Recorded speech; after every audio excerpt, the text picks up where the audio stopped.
Israel और Hamas के बीच हो रहे युद्ध का कारण क्या है और हमास क्या है, जानते हैं इस वीडियो में। हजारों रॉकेट से हमास ने इजराइल पर हमला कर दिया, जिसके बाद से इजराइल ने जवाबी कार्रवाई की और जंग की शुरुआत हो गई। लेकिन इजराइल द्वारा लड़ा जाने वाला ये कोई पहला युद्ध नहीं है। 1948 में इजराइल जब से एक देश बना है, तब से इजराइल और अरब देशों के बीच कई बार जंग हुआ है। 1940 के दशक में यूरोपीय देशों में जब यहूदियों पर अत्याचार चरम पर पहुंचा, तो सभी यहूदी जेरूसलम सिटी, जो उनके धर्म में एक पवित्र धार्मिक स्थल है, उसके आसपास अधिक से अधिक संख्या में आकर बस गए। उस क्षेत्र में पहले से अरब रह रहे थे। यहूदियों द्वारा अपने अलग देश की मांग जोर पकड़ने पर 1948 में इजराइल देश बना, जहां की अधिकांश आबादी यहूदी है। वहां के अरबों को यूएनओ द्वारा जो क्षेत्र रहने के लिए दिया गया, वह है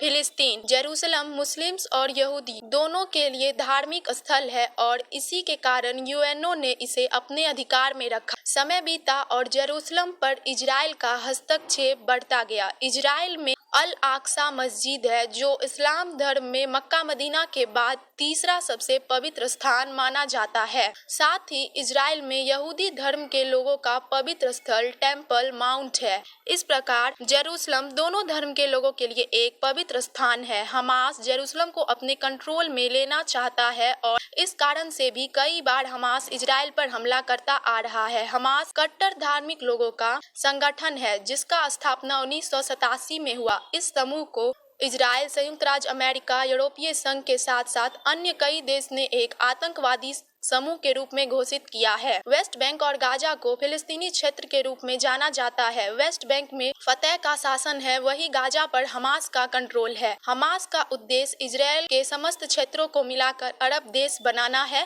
इसके लिए हमास कई बार इजराइल से जंग किया है। हमास इजराइल वॉर के बारे में और जानकारी चाहते हैं तो अपने इस चैनल ठाकुर गुरुकुल को सब्सक्राइब जरूर कर लीजिएगा। धन्यवाद। मिलते हैं अगले वीडियो में।